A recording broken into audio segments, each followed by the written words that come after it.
Free audio post-production by alphonic.com. The following podcast is a deep, shallow dive production. And you're going to love it. Okay, let's go. Look what's happened in the last 23 years. A disgrace. I personally investigated the Oklahoma City bombing case.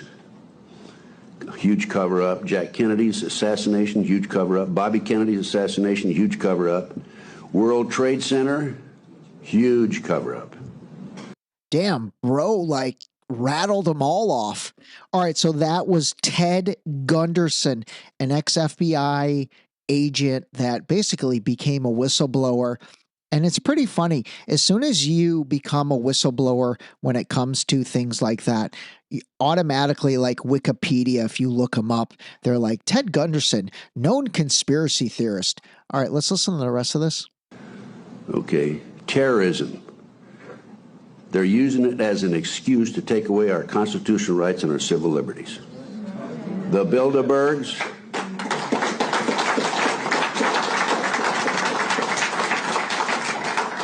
the Illuminati, Bilderberg, New World Order, globalists are the element behind this. It dovetails into the satanic movement, and this movement has infiltrated into our intelligence community, the once great FBI and the CIA.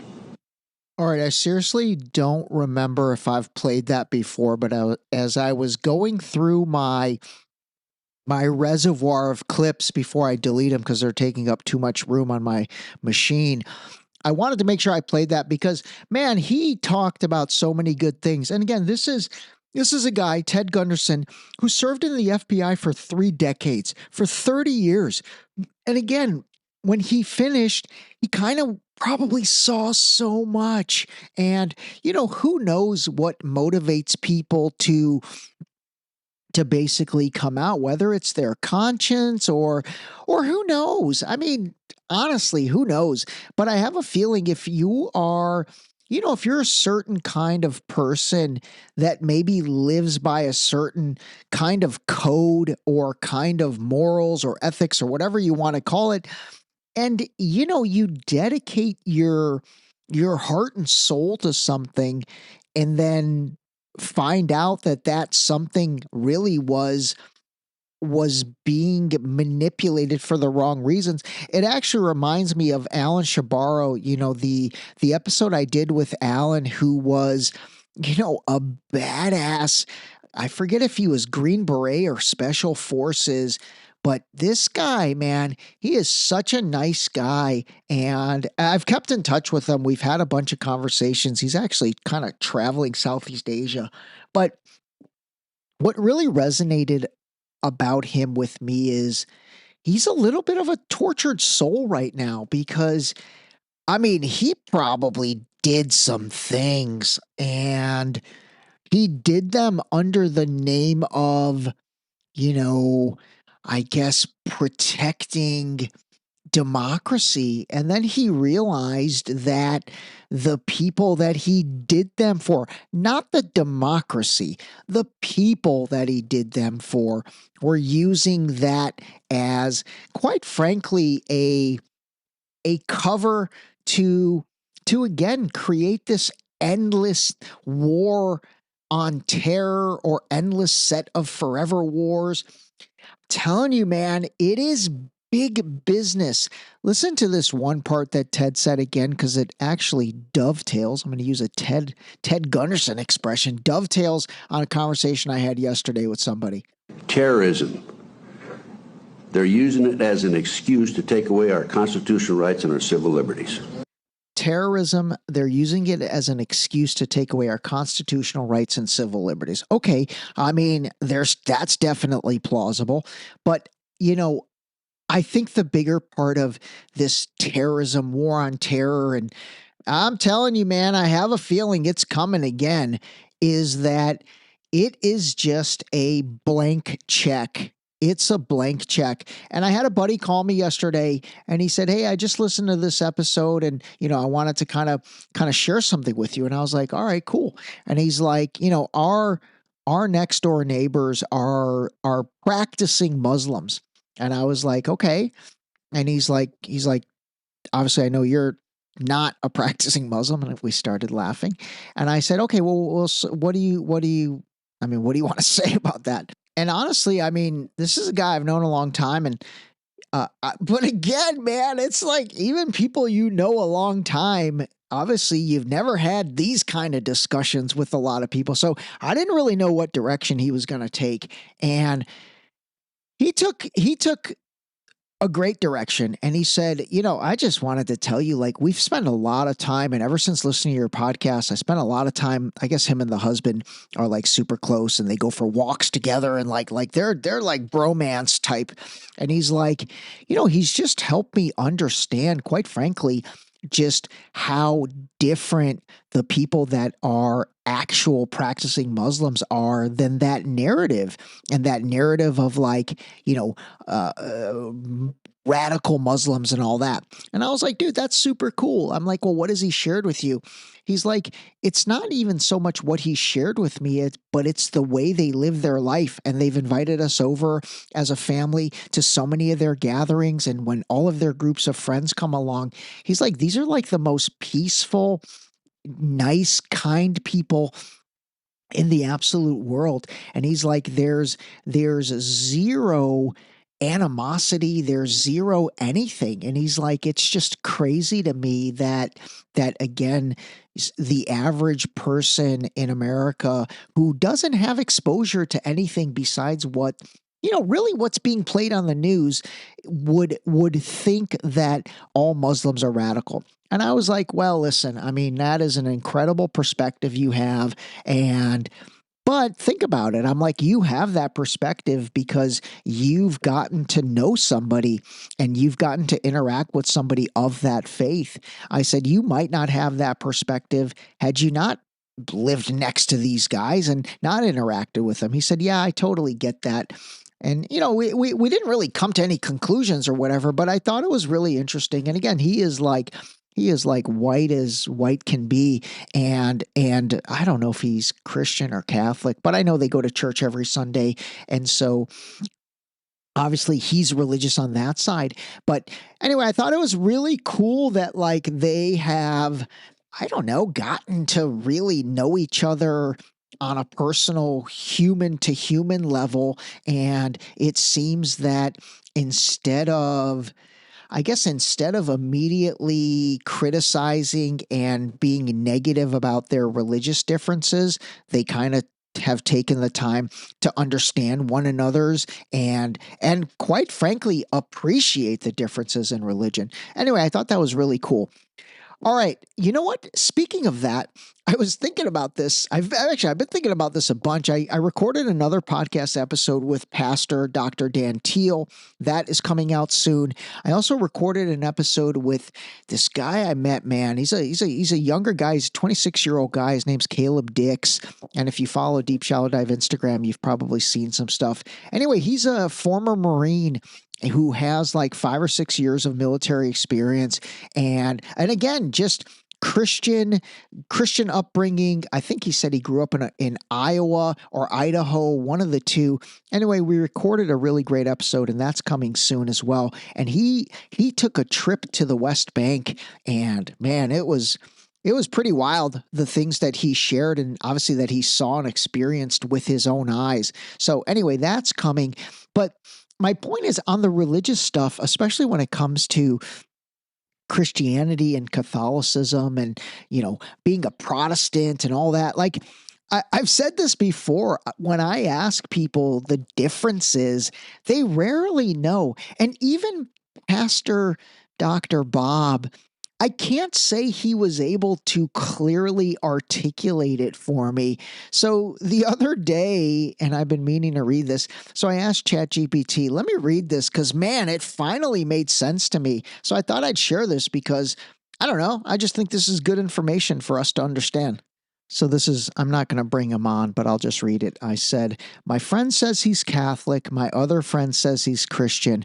I asked them both, what's the difference? Neither could explain it. Can you clarify this for me? And here is good old CGBT. Yup.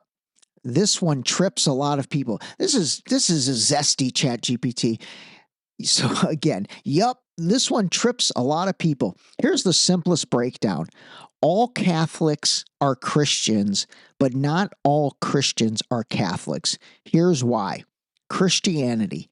Christian is the umbrella term. It refers to anyone who believes in Jesus Christ as the Son of God and follows his teaching.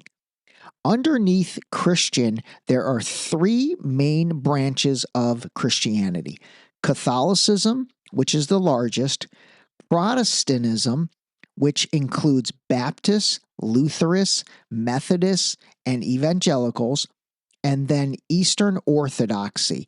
Okay, that made a lot of sense to me. Like that's the first time. And again, I look at it as like an organizational chart. So to me, in that org chart, Christianity sits on top, and then you've got three branches, and those three branches are Catholicism, Protestantism, and then Eastern Orthodoxy. So now diving into Catholicism a little, because we did get a new pope yesterday as well, but it says Catholics follow the Pope in Rome as their spiritual leader. They believe in 7 sacraments like baptism, communion, confession. Their practices are rooted in tradition, scripture, and the authority of the church. This is probably like how they say a Catholic wedding. It's like stand up, sit down, stand up, sit down, stand up, sit down. It says the Mass, saints, and Virgin Mary play a bigger role than most of the other Christian branches. Okay, so that's Catholicism. And by the way, they did name a new pope yesterday. I'm not going to dive into it too much today, but the dude's American, and holy guacamole, there's craziness going around the internet because if you remember, Vice President J.D. Vance had visited Pope Francis, and then Pope Francis died like the next day or day later. Now, again, I'm not saying anything in that regard, but there is just so many theories going around that J.D. Vance visited Pope Francis, and then 2 days later or 1 day later, Pope Francis dies, and now we have an American Pope. Now, again, I don't put any stock in any of that, but I will say, man, I think the optics are bad. J.D. Vance aside, I think the optics of having a American Pope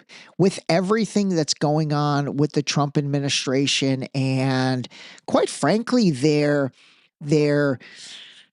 oh my God, I don't know if I should say weaponizing of religion, but they're definitely bringing religion to the forefront in America again. And that being, I don't really know if it's Christianity or Catholicism, but the Trump administration, like they pray before certain meetings, and then they put that those videos out on social media and all that. And again, I'm not saying there's anything wrong with any of that. What I'm saying is it being done on purpose, and is it being done to whether it's create a narrative or create something? Is it being done to create something? And then is making the new Pope American, what will be the ramifications, or probably what will be the benefits of that to America and to this administration? So let's see what happens with that. Okay, let me read a little bit more of this, and then I'll let it go. It says, why the confusion though? So many Protestants will say, I'm Christian, not Catholic, because they don't see Catholicism as aligning with their interpretation of Scripture. On the flip side, Catholics are Christian, but sometimes refer to themselves specifically as Catholics to distinguish themselves from Protestants. Okay, so it looks like there is a real divide between Catholics and Protestants. And I shouldn't even say divide, but it looks like there is a differentiation there between Catholics and Protestants. So it finishes off by saying, so when your friend says I'm Christian, he likely means he's not Catholic, but still follows Jesus. Okay. And your Catholic friend, He follows the same Jesus. There's just a different structure and set of traditions. All right, that made a lot of sense. Okay, so I'm gonna keep educating myself on that, and when I educate myself, I think I'll educate you guys.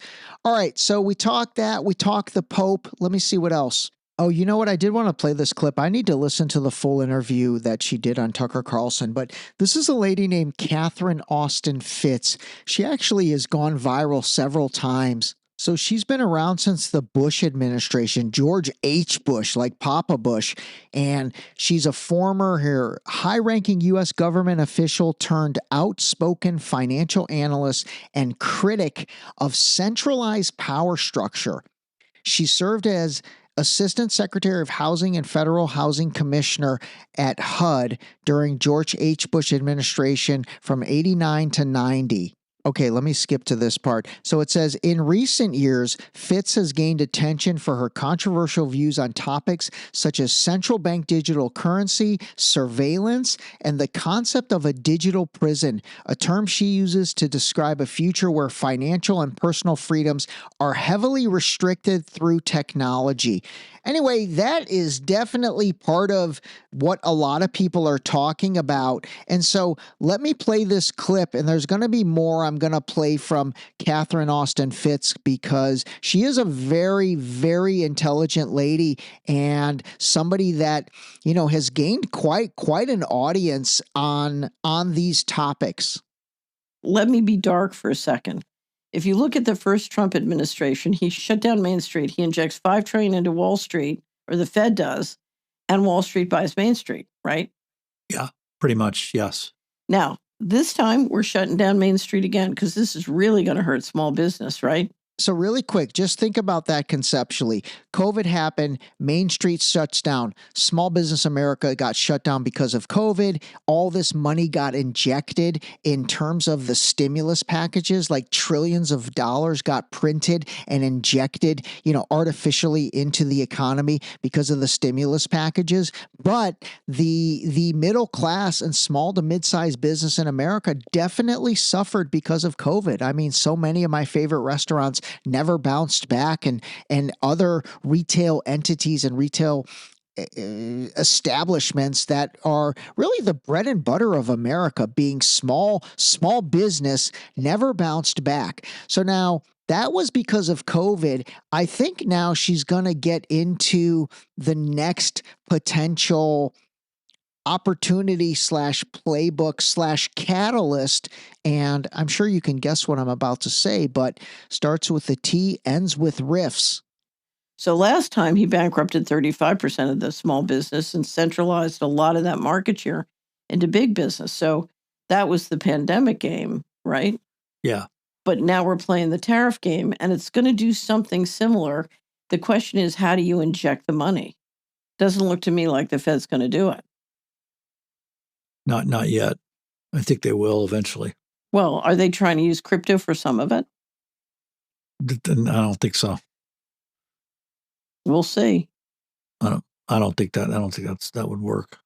Well, it's not enough. There's no way you're going to create enough with crypto, no matter how much you pump it, to do everything they're trying to do. But here's the thing, John. I believe that at the heart of grift anatomy is land grab. Okay? And I'll add minerals. We're coming to that. Yeah. But if you want to do a land grab, having a recession lowers your prices. All right, I'll try to find that source interview because I thought that was from the Tucker Carlson, but she said John, and so it looks like that's a different interview. I don't know, man. She brought up a lot of good points. I will say my own personal theory when it comes to some of the stuff going on with crypto, although I think Bitcoin is just too big and maybe Ethereum as well. But a lot of the other coins, I mean, I could see at some point they run up really high, and then I don't know, would they have the ability to force people to convert, for example, your Dogecoin or Shiba Inu or some of these shit coins or other coins like Solana or Litecoin?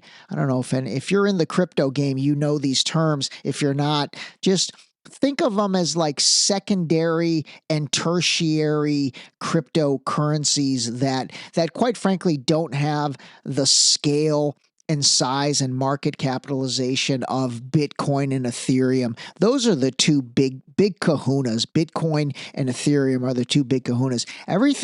Everything else under that, I mean, is there the possibility one day that they mandate converting those coins into some type of central bank digital currency? I don't even know logistically if that's possible, but is that concept possible? Is that concept plausible? I don't know. I'm trying to get a crypto expert to come on to the show. I had one guy, but then he was super flaky, so I'll see if I can find somebody else.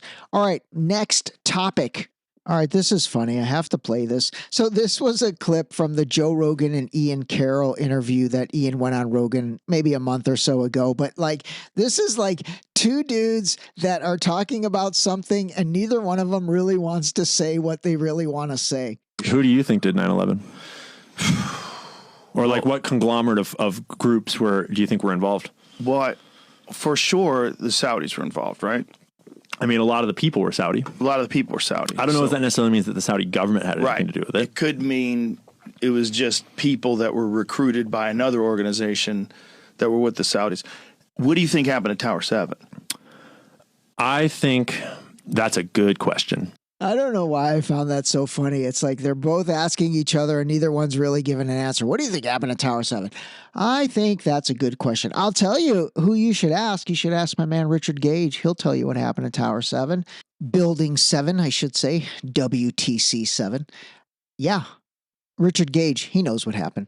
All right, if you haven't watched that episode, go back and watch the Richard Gage episode. I'm telling you, it was really good. And try to watch it on Spotify or YouTube so you can see his presentation. Okay, I did want to play that clip. I thought it was funny. All right, let me see what else I got. Let me see what else I have in the grab bag. Oh, you know what? This is hot off the presses. Okay, if anybody knows James O'Keefe, he was with Project Veritas during the COVID years. And this guy's legit, man. He does some unbelievable undercover investigative journalism stuff. He's the guy who has gotten people that are part of, whether it was the Biden administration or this or that or whoever, actually, basically he gets them with undercover cameras, spilling the beans on a variety of things. So anyway, he's gotten incredibly popular. And I will say he's a lawyer by trade and just a really vetted, solid dude, actually. He was with that Project Veritas organization. And then, I don't know, man, there was a crazy falling out there. And so now he has his own company called James O'Keefe Media. Not the most creative name. I do like Project Veritas better. But what's funny is when he left Project Veritas was incredibly popular, and now everybody ditched him. They basically are if you screwed over James, we're not supporting you anymore. I don't even know if they exist anymore, but they're definitely not in the mainstream. So listen to this. I will say this about James as well. He's another guy that is 100% Republican conservative guy, but he is not letting sleeping dogs lie and letting the administration get away with the shenanigans in regards to the Epstein list. And he's really going after Pam Bondi, the Attorney General, and Kash Patel in a big way. And again, I've said this before about Candace Owens or Tucker Carlson or other people. You really do have to give credit to the conservative loyalists that are calling out their side, calling out their team. So give this a listen. Yesterday, Attorney General of the United States Pam Bondi was at the White House and disclosed what she represented as brand new information in relation to Jeffrey Epstein, the existence of tens of thousands of videos featuring little children. There are tens of thousands of videos of Epstein with children or child porn. Now, this is the first time an official has publicly acknowledged that videos of Epstein and his victims exist. All right, so really quick, again, I think they are just doing shenanigans and kicking the can down the road. Now, I didn't listen to the rest of this clip yet, so I am going to listen as you listen. But again, like I said, I'm hoping James calls this out, even though, again, here's a guy that was at the Trump inauguration. He goes to Mar-a-Lago. He's part of that side. But let's see. Fingers crossed. What you may not know is just 9 days prior, the Attorney General had a very similar conversation with a total stranger in a restaurant. Do you know when the Epstein files are going to get released? We hope soon. The FBI's been... Okay. So... Any dates? No, you know what it is? There are tens and thousands videos. Yeah. And it's all with little kids. So they have to go through every one. All right, that was a little hard to understand, but it's basically Pam Bondi at a bar or a restaurant. And then the person was like, do you know when their Epstein files are going to get released? And so she's like having a conversation. Now, again, I think the person that she's conversing with is part of James O'Keefe's team. So I guess they went undercover to set her up like that. But, definitely she should not be divulging that information to like a random stranger at a bar. In the past, officials have spoken about the, quote, mountain of evidence in the Epstein case, but they've never, previous to that moment, acknowledged on the existence of videos of, quote, little kids. Just a few days later, at 2 p.m. on May 1st, our reporter sent the AG's office the text of the recording. We asked why this detail had not been disclosed to the public, but was instead being told to a random stranger at a restaurant.